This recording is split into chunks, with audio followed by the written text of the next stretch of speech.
ജയിലിലെ പരിശോധനയിൽ പിടിക്കപ്പെടാതിരിക്കാൻ തടവുകാരൻ mobile phone വിഴുങ്ങി. കർണാടകയിലെ ശിവമോഗ സെൻട്രൽ ജയിലിലെ 38-കാരനായ പരശുറാമാണ് ഫോൺ വിഴുങ്ങിയത്.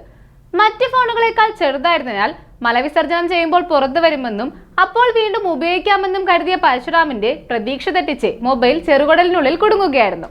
ചെറിയ വേദന തുടങ്ങിയപ്പോൾ കടിച്ചമർത്തിയെങ്കിലും ദിവസങ്ങൾ കഴിഞ്ഞതോടെ കാര്യങ്ങൾ കൈവിട്ടുപോയി. അസഹ്യമായ വയറുവേദനയെ തുടർന്ന് ഇയാളെ ജയിൽ ഡോക്ടർ പരിശോധിച്ചെങ്കിലും കാര്യമായ പ്രശ്നങ്ങളൊന്നും കണ്ടെത്താനായില്ല. വയറുവേദന കടുത്തതോടെ വിദഗ്ധ ചികിത്സയ്ക്ക് ബംഗളൂരുവിലെ വിക്ടോറിയ ആശുപത്രിയിലേക്ക് മാറ്റുകയായിരുന്നു. ഇവിടെ നടത്തിയ സ്കാനിങ്ങിൽ വയറ്റിലുള്ള അന്യവസ്തുവാണ് വേദനയ്ക്ക് കാരണമെന്ന് കണ്ടെത്തിയതിനെ തുടർന്ന് ശസ്ത്രക്രിയ നടത്തുകയായിരുന്നു. ശസ്ത്രക്രിയ ആരംഭിക്കുമ്പോഴും വയറ്റിനുള്ളിലെ അന്യവസ്തു എന്തെന്ന് ഡോക്ടർമാർക്ക് വ്യക്തമായിരുന്നില്ല.